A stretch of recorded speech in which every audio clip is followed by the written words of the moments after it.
안녕하십니까. 광주 데일리뉴스가 직선 3기 전남교육 청사진을 살펴보는 시간을 마련했습니다. 정교조 출신으로 직선 3기 전남교육을 이끌 장서궁 신인 교육감님을 모시고 향후 전남교육의 미래에 대해 들어보는 시간을 갖도록 하겠습니다. 교육감님 안녕하십니까. 안녕하십니까. 늦게나마 교육감 취임을 축하드립니다. 고맙습니다.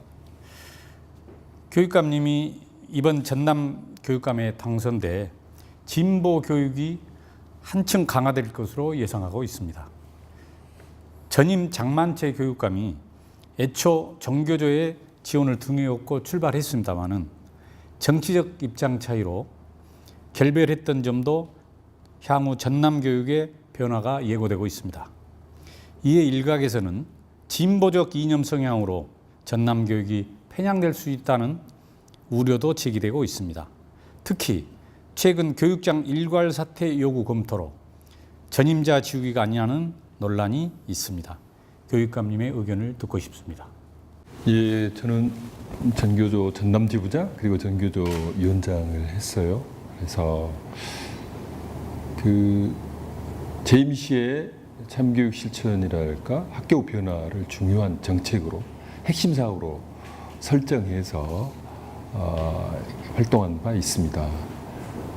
그리고 비교적 온건하고 합리적인 그런 방향으로 일을 추진했다라고 하는 평가가 있습니다. 특히 학교 혁신운동, 혁신학교 운동에 있어서는 전국적인 흐름에 있어서 중요한 역할을 했다고 자부합니다. 그 연장선상에서 우리 전남교육청 이끌어간다라고 생각하시면 될 것 같아요.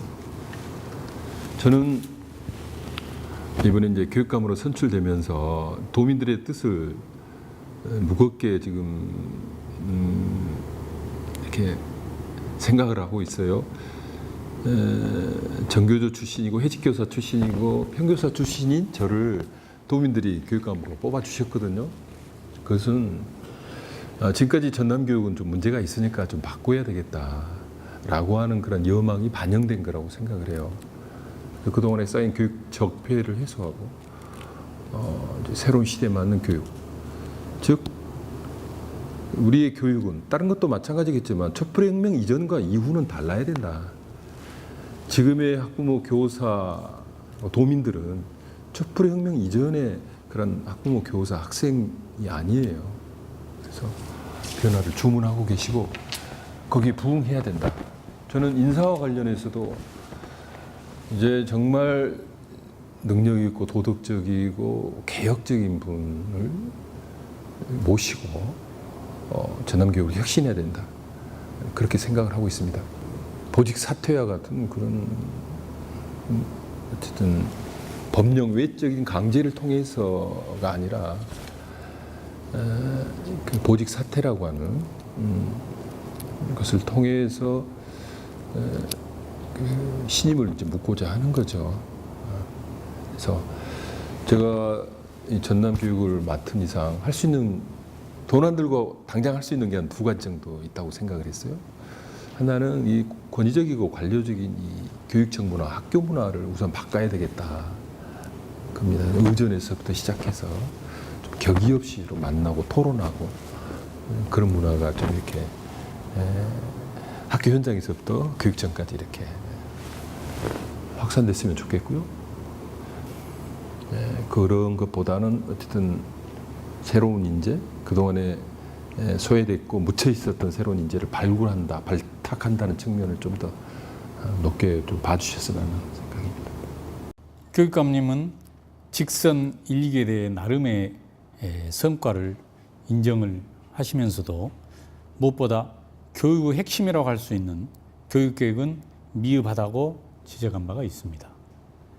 실적 중심, 성과 중심, 과시형 전시 행정에 치중하다 보니까 혁신 교육 정책이 오히려 퇴보했다는 것이죠.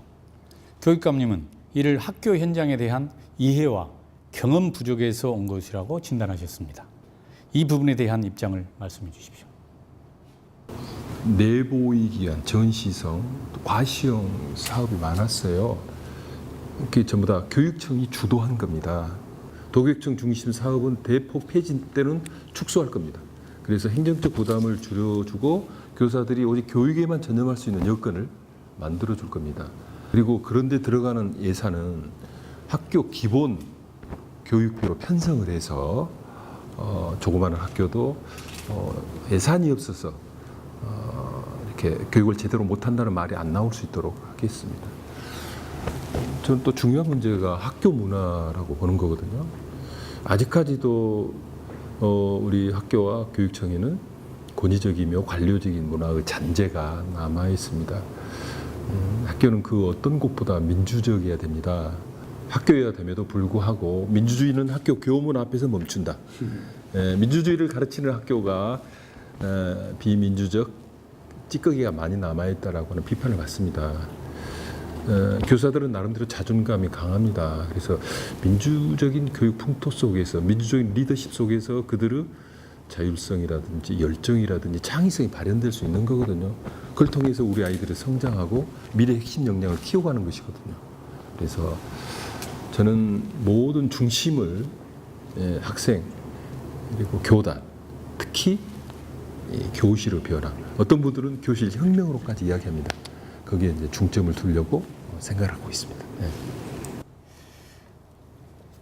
직선 3기는 무엇보다도 농어촌을 떠나는 학생을 붙잡을 수 있는 방안, 추락하는 학력 저하를 막을 수 있는 실질적 대안을 마련해야 하는 시급한 과제들을 안고 있습니다.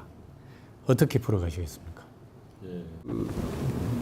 초중고가 전남에 840개 정도 있습니다. 그 중에서 42%가 학생 수 60명 이하의 작은 학교거든요. 대부분 농산어촌에 소재하고 있습니다. 아마 2, 3년 후에는 그 비율이 50%를 넘을 거예요. 그래서 전남 교육에 있어서 농산어촌의 작은 학교를 살리는 문제가 대단히 중요한 과제로 등장을 하고 있습니다. 지역사회와 함께해서 학교를 살리고 마을을 살리는 모범 사례도 이제 여러 나오고 있습니다. 저는 학교가 지역사회의 교육 문화, 더 나아가서 복지의 중심이 돼야 되고, 마을이 곧 학교, 학교가 곧 마을이다. 이런 관점 속에서 지역사회 학교를 보아야 됩니다. 요새 지역사회에 보면 귀농귀촌한 분들이 많이 계시기 때문에 또 역량 있는 분들이 많이 있거든요. 그러한 인프라까지도 이렇게 같이 학교 교육 자산으로서 활용할 수 있도록 함께 가야 된다. 그리고 무엇보다도 전제돼야 될 것은 농산어촌 학교의 이런 교육력을 높이는 거거든요. 거기는 자연 환경도 아주 좋죠. 농산어촌 학교는. 그리고 학생 수가 적기 때문에 학급당 학생 수도 10명 내외의 학교가 많습니다. 그래서 개별화 학습도 가능하고, 따라서 교육과정도 보다 창조적으로 운영할 수 있어요. 그런 강점을 최대한 살리고, 그래서 이제 도시 학생들 그리고 시단위, 읍단위 학생들도 이렇게 찾아갈 수 있는 학교, 그래서 좀 특화시키는 그런 노력이 아울러 병행이 될 때 그런 작은 학교가 살 수 있다. 저는 그렇게 보고 있습니다. 직선 3기의 전남 교육의 달라질 점은 도민이 참여하고 결정하는 전남교육 실현을 위한 전남교육자치위원회와 전남형 미래학교 프로젝트를 추진하고 계신 걸로 알고 있습니다. 이에 대한 계획을 한번 말씀해 주시죠.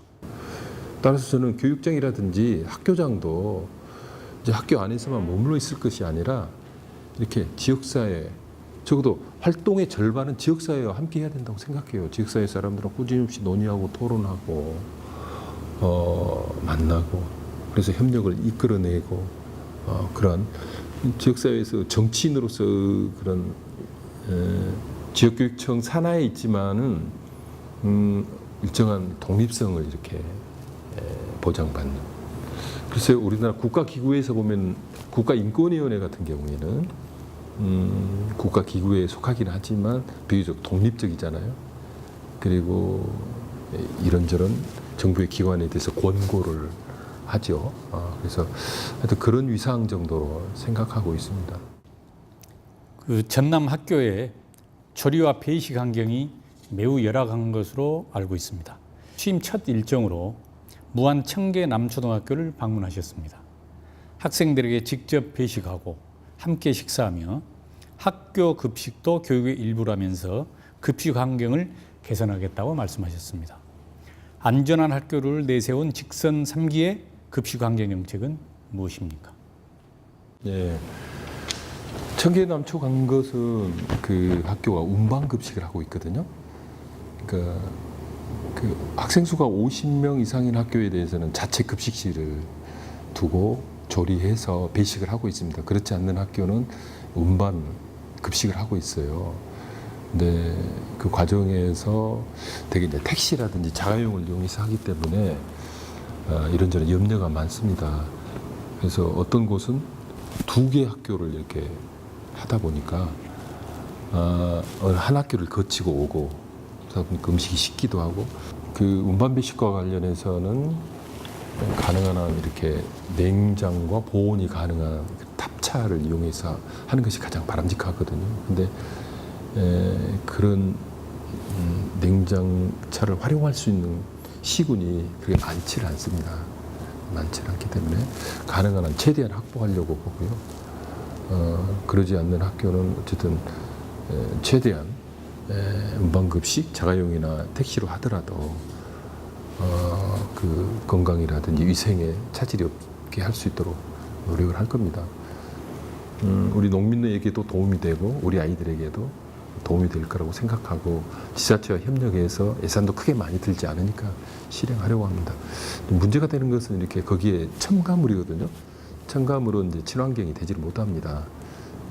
그 문제는 이제 중장기적 과제로 가야 되고 신속한 식재료를 이렇게 공급하기 위해서 이제 급식 지원센터가 필요합니다. 현재 6개 시군에 이렇게 만들어져 있어요.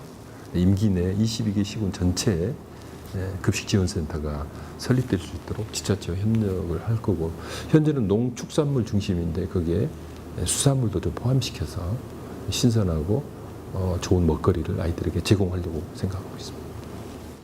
교직원 모두가 차별 없는 환경에서 긍지와 자부심으로 아이들에게 집중할 수 있도록 한다고 공약을 하신 바가 있습니다. 끝으로 교직원들과 학생들에게 희망의 한 말씀 해주시죠. 예, 학교를 학교답게 교육을 교육답게 이루어내기 위한 기분 좋은 변화 그리고 담대한 변화가 시작된다 이렇게 감히 말씀드릴 수 있습니다. 저는 전남 교육 행정을 관통하는 원리를 민주주의라고 생각을 합니다. 그래서 끊임없이 학부모님들, 지역민들, 그리고 교사 이렇게 소통하면서 정말 바람직한 전남 교육 행정을 만들기 위해서 최선을 다할 겁니다.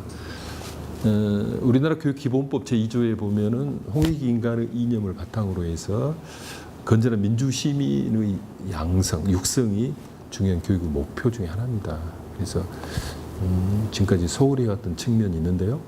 우리 아이들이 미래의 민주시민으로서 올바르게 성장할 수 있도록 제반 교육적 노력을 다 해갈 겁니다.